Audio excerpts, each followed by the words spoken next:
अगर मैं आपको कहूं कि पिछले 100 सालों में दुनिया के लगभग 35 नेताओं को हटाने में अमेरिका की भूमिका रही है, तो क्या आप विश्वास करेंगे? और हैरानी की बात यह है कि जिन देशों में अमेरिका ने दखल दिया, उनमें से ज्यादातर देश तेल, गैस या खनिजों से भरे हुए थे। क्या ये सिर्फ लोकतंत्र बचाने के लिए था, या दुनिया के संसाधनों पर कब्जा करने का एक बड़ा खेल? आज हम जानेंगे अफगानिस्तान, इराक, वेनेजुएला और ईरान की वो कहानी जो इतिहास की किताबों में पूरी नहीं बताई जाती, और इस कहानी का अंत आपको सच में चौंका देगा। ध्यान से देखिए, हर बार कहानी लगभग एक जैसी होती है। पहले कहा जाता है इस देश का नेता खतरनाक है, फिर लगाया जाता है आरोप यह देश दुनिया के लिए खतरा है, फिर लगाए जाते हैं सैंक्शन, प्रतिबंध और दबाव, और आखिर में या तो सरकार बदल जाती है या पूरा देश युद्ध में तबाह हो जाता है। क्या यह सिर्फ संयोग है या एक जियोपॉलिटिकल प्लान? अब शुरू करते हैं पहली कहानी से।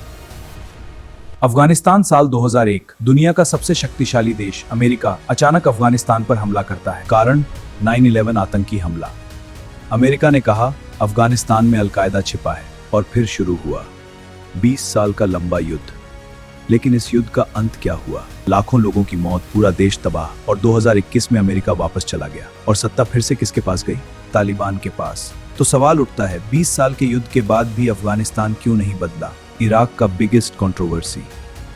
अब आते हैं उस युद्ध पर जिसे कई लोग 21वीं सदी की सबसे बड़ी गलती कहते हैं। साल 2003 अमेरिका ने हमला किया इराक पर। कारण बताया गया सद्दाम हुसैन के पास वेपन्स ऑफ मैस डिस्ट्रक्शन है, ऐसे हथियार जो पूरी दुनिया को नष्ट कर सकते हैं।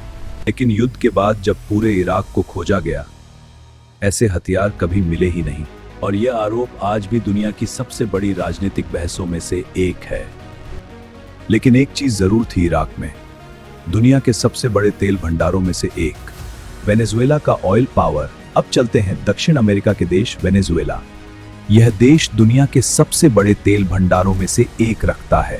लेकिन जब इस देश ने अपनी तेल इंडस्ट्री को राष्ट्रीय नियंत्रण में लिया और अमेरिका से दूरी बनाई, तब शुरू हुआ दबाव, आर्थिक प्रतिबंध, राजनीतिक संकट, और 2026 में तो अमेरिकी सैन्य ऑपरेशन तक हुआ है। यह घटना पूरी दुनिया में बहस का कारण बनी। क्या यह लोकतंत्र की रक्षा थी या तेल की राजनीति? ईरान की स्ट्रेटेजिक पावर। अब बात करते हैं मिडिल ईस्ट के सबसे ताकतवर देशों में से एक, ईरान। ईरान सिर्फ तेल से ही अमीर नहीं है, यह दुनिया के सबसे महत्वपूर्ण तेल मार्ग के पास बैठा है, स्ट्रेट ऑफ हॉर्मुज, जहां से दुनिया के लगभग 20% तेल का व्यापार गुजरता है। इसलिए ईरान हमेशा वैश्विक राजनीति के केंद्र में रहता है। और अमेरिका ईरान तनाव 40 साल से चल रहा है। अब सबसे बड़ा सवाल, क्या अमेरिका सच में दुनिया में लोकतंत्र फैलाने की कोशिश करता है? क्या यह संसाधनों, तेल और रणनीतिक नियंत्रण की लड़ाई है?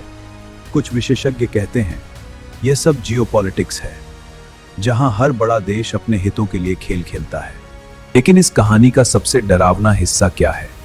इतिहास बताता है, जब भी कोई देश बहुत ज्यादा संसाधनों से अमीर होता है और महाशक्तियों से टकराता है, तो वह अक्सर युद्ध का मैदान बन जाता है।